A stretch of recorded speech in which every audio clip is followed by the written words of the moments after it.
Bem-vindos a mais um vídeo do canal Conhecimentos da Humanidade e hoje é dia de falar de geometria mágica. Bem pessoal, a geometria, como a gente estudou na escola, pode ser trazida para dentro do aspecto mágico, não só pelas formas geométricas, mas pelo símbolo que elas trazem junto com suas formas, seus ângulos, seus vértices, enfim. Se a gente for observar, tudo na natureza tem a sua geometria. Essa geometria pode ser de ângulos retos, pode ser de curvas, enfim. A gente tem ali as retas retas e as retas curvas, a gente tem todas as composições de formas dentro de um universo de multiplicidade delas, onde cada forma serve um propósito. As coisas assumem as formas, os formatos que elas têm por um propósito. E esse propósito tem a ver com o próprio propósito da coisa, com a própria essência da coisa. Então, dependendo de qual é esse propósito, qual é essa essência que aquela coisa tem, ela vai assumir um formato manifesto que tem a ver com a energia que ela vibra. Olha a dica aí. Então, enquanto essência, uma bolha de sabão, ela vai se configurar daquela forma porque é uma forma em que a natureza faz com que ela se configure de forma a economizar energia na escolha do formato. Ou quando uma folha é mais larga para pegar mais sol, mais comprida para alcançar o sol em determinada posição, tudo isso tem um propósito, e é esse propósito que é a energia que está por detrás das formas geométricas. Então todas as formas geométricas vão ter um propósito mágico e a gente pode se valer disso dentro da magia. Se a gente olhar para a natureza, então, quando a gente pega algum objeto natural como uma pedra, uma folha, uma pena, que é muito pontuda, concorda comigo que ela é um direcionador? Ela está mostrando um caminho, ela está apontando para um lugar. Você já viram aquelas setas de elfo, aquelas pedrinhas ou pequenas rochas que tem um formato que parece uma ponta de flecha mesmo? Tudo isso está dizendo que aquelas formas se organizaram, aquelas moléculas, aqueles compostos se organizaram para que aquele formato final ficasse o de algo que direciona, algo que mostra um caminho, algo que vetoriza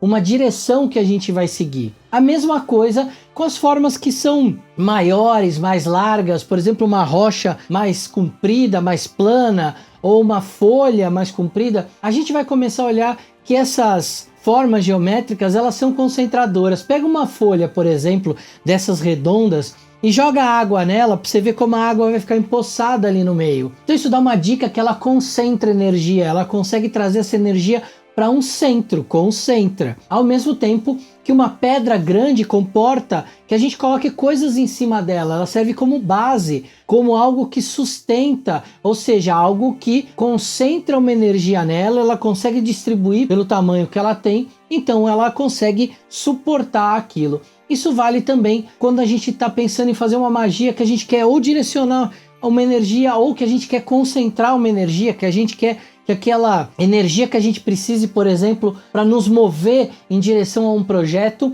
Então a gente pode concentrar a energia nesses objetos ou nessas formações naturais, como folhas, como pedras, por exemplo, para que a gente tenha ali um concentrador de energia mágico. Mas nós, enquanto magos, podemos também desenhar as nossas formas geométricas. Isso vai ser trazido para nós em termos simbólicos com formas simples, ou a gente pode extrapolar essas formas simples geométricas e olhar para a arquitetura, para a construção de templos, para ver como elas podem ser aplicadas também na confecção de locais sagrados ou de grandes edifícios. Tudo começa então pelo tal do ponto. O ponto, ele dentro da geometria sagrada, ele é uma unidade, ele é algo que é indivisível. E ao mesmo tempo, o ponto ele pode criar qualquer coisa pode derivar do ponto. Então ele é o todo nele mesmo, mas ao mesmo tempo ele representa todas as possibilidades. Isso já vem desde lá de Euclides, da geometria grega, que eles já tratavam o ponto dessa forma, como um símbolo de algo que pode ser como se fosse um ovo cósmico, como se dali tudo pudesse nascer. Então o ponto é muito legal para a gente representar algo que um projeto nosso que vai começar e que a gente quer que ele tenha infinitas possibilidades de manifestação. E é legal do ponto porque ele funciona muito num plano ali bidimensional, não existe um ponto na natureza, né? Toda a nossa percepção ela é tridimensional. Então o ponto ele é muito bom quando a gente vai fazer um desenho mágico e tem esse ponto ali representando justamente esse start. esse local de onde tudo sai. E se a gente colocar 2 pontos e ligar esses 2 pontos, a gente tem uma reta. Claro que uma reta tem ali infinitos pontos, mas a reta é muito legal porque ela liga teoricamente 2 pontos, ela liga um fim a um começo, ou um começo a um fim. E a reta ela ainda pode admitir que a gente coloque uma setinha nela, um vetor, que a gente dê direção para ela. Então eu posso, por exemplo, dizer que eu quero que o meu projeto comece aqui e colocar ali um objeto mágico para representar aquele início, sei lá, uma água de nascente para ter um início emocional bacana,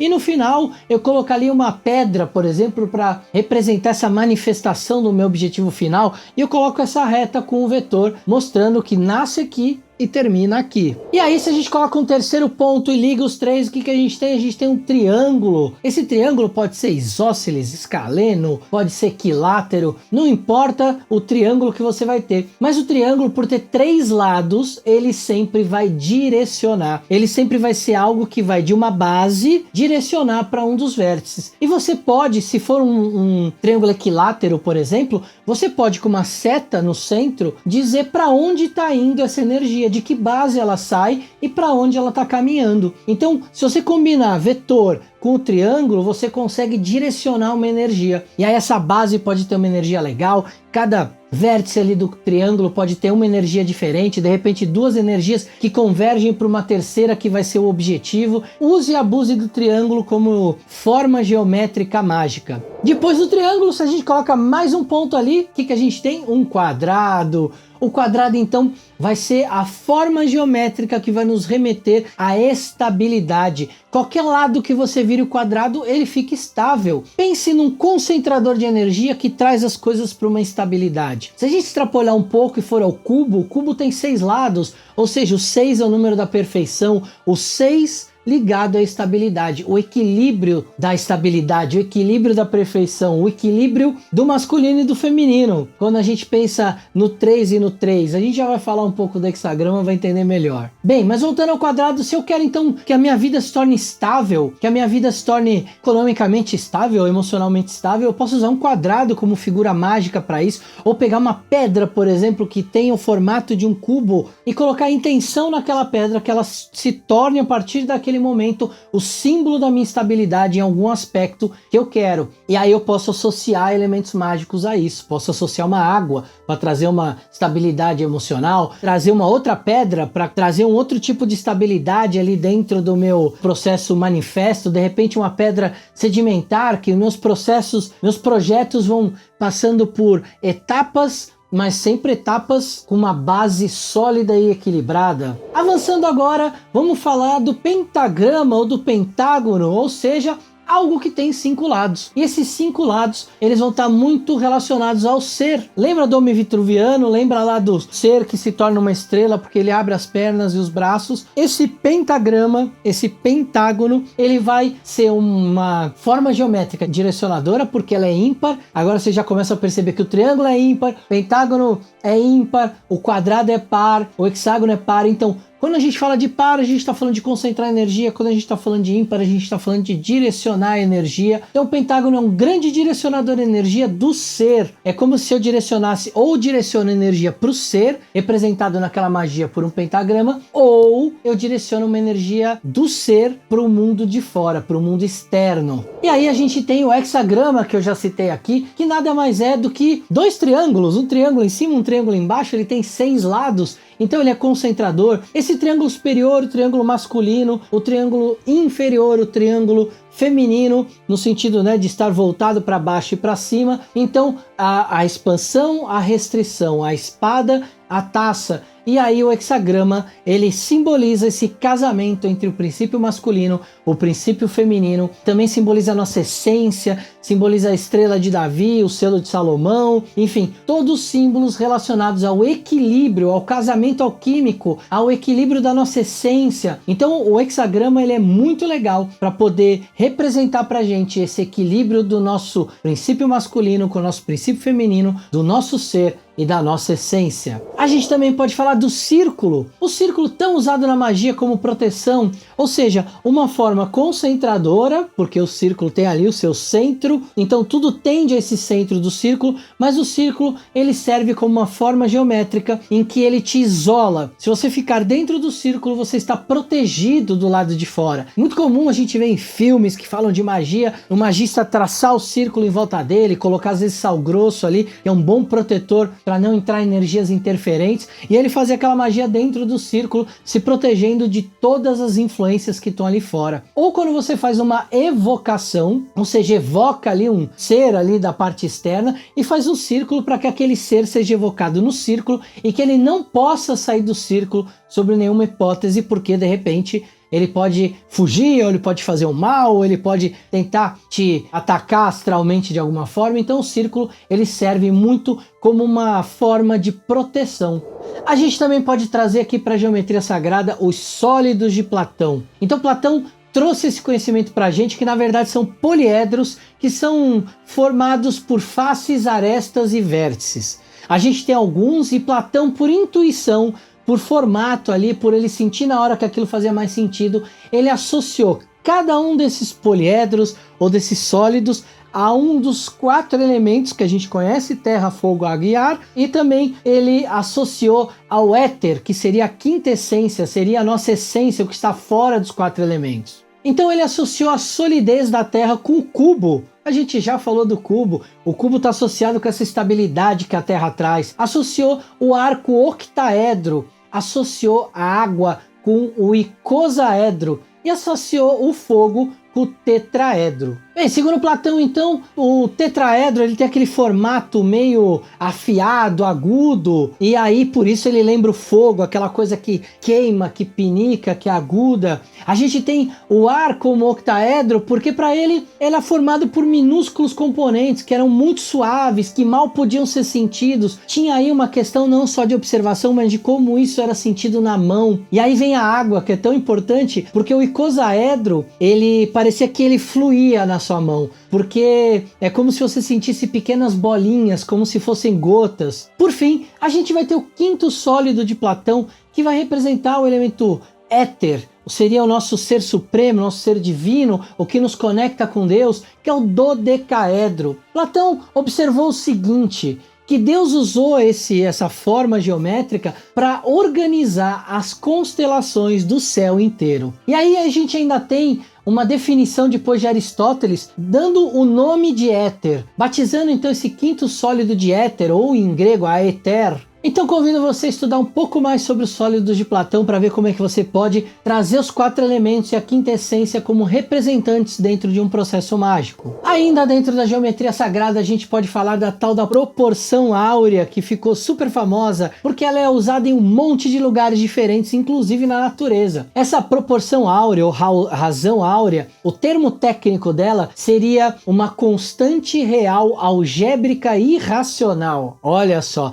e ela é representada então pela divisão de uma reta em 2 segmentos, A e B, sendo que quando a soma desses segmentos é dividida pela parte mais longa, o resultado obtido é de aproximadamente 1,61803398875. Esse valor é chamado de número de ouro ou a tal da razão áurea. Na matemática, essa razão áurea, esse número irracional, esse 1,618, esse número ele é representado pela letra grega φ e ela foi inspirada por um arquiteto que chamava Fídias e que ele que teria criado ou percebido esse conceito na natureza e replicou isso quando ele foi construir o projeto do Partenon lá no século V a.C.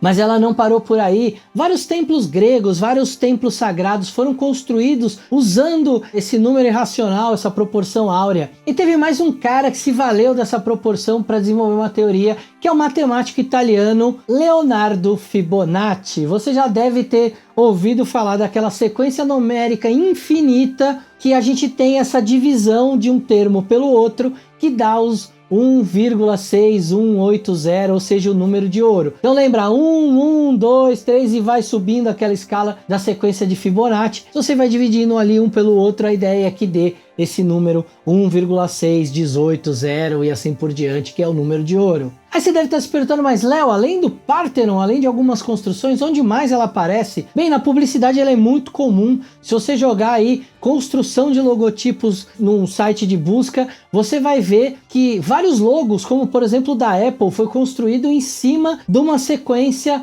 de uma razão áurea. Tem ali toda essa sequência de Fibonacci ou a razão áurea para construir vários logotipos, e é por isso que eles são tão bacanas de serem olhados. É por isso que os nossos olhos acham belos, porque eles estão acostumados com essa proporção. Mas a gente também consegue ver isso na natureza, desde galhos de árvores, flores, frutos, ossos, animais, galáxias, moléculas de DNA. Praticamente a gente tem muito disso na natureza. Toda a natureza está construída assim? Não. Vários estudiosos falam, não, o pessoal fala que a natureza inteira, e realmente tem coisas que não estão dentro dessa proporção áurea. Mas essa proporção áurea, dentro da magia, a gente entende de que ela é algo que traz simetria, de que é algo que traz uma harmonia ao nosso olhar, e tudo que é simétrico ou traz harmonia ao nosso olhar está dentro do hexagrama, está dentro daquela forma geométrica do equilíbrio entre o que nós consideramos inconscientemente estético, dentro do princípio masculino e do princípio feminino unidos. É muito legal quando a gente observa a natureza e vê as conchas e os caracóis, porque ali naquelas voltinhas, aquela espiral deles, a gente pode observar muito bem como funciona essa proporção áurea. E é óbvio que artistas geniais que observaram isso na natureza trouxeram isso não só para os logos ou para a publicidade, mas também para a arte. Grandes pintores ali da Idade Média, mas principalmente no Renascimento, no Iluminismo, trouxeram a proporção áurea para dentro dos seus quadros. Tem 3 bons exemplos que você pode pesquisar, que são do Leonardo da Vinci, A Última Ceia, a Mona Lisa e o Homem Vitruviano. Esses 3 quadros são todos construídos dentro da proporção áurea. E se você acha que a arquitetura moderna também não se vale disso, você está muito enganado, meu amigo.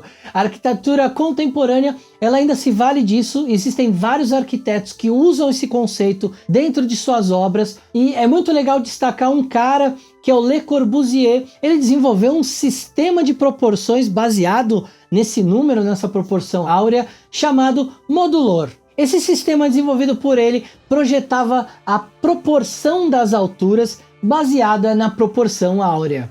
Bem, o assunto de geometria sagrada, ele é muito longo, ou geometria magística, ele é muito longo, ele é muito complexo. Talvez um dia tenha até um curso aqui no canal pra gente falar sobre isso, mas acho que hoje já teve uma boa noção de como a gente pode usar a geometria nos nossos processos diários, nossos processos mágicos, de repente começar a olhar o mundo de uma forma diferente, entender a magia que tem por detrás de cada forma geométrica, de cada ser que foi criado, de cada folha, de cada pedra, começar a olhar para isso com olhos de mago, com olhos daquele que sabe o que aquela forma significa, o porquê que aquele pedaço de matéria se organizou daquele jeito, qual é o propósito dele, para que ele serve. Então é muito legal a gente ter esses olhos sobre a criação, sobre a multiplicidade daquilo que se apresenta ao nosso redor. Esse é um grande segredo, uma grande chave de ser mago, de conseguir perceber a sua realidade, perceber o seu entorno e se valer de tudo o que está à sua mão para fazer magia e transformar o mundo ao seu redor e o mundo dentro de você. Então hoje eu me despeço com uma esfirra geométrica. Um beijo no coração de vocês. Até semana que vem, quando a gente vai falar de ataque e defesa mágica no último vídeo da série de magia. Um beijo, até lá!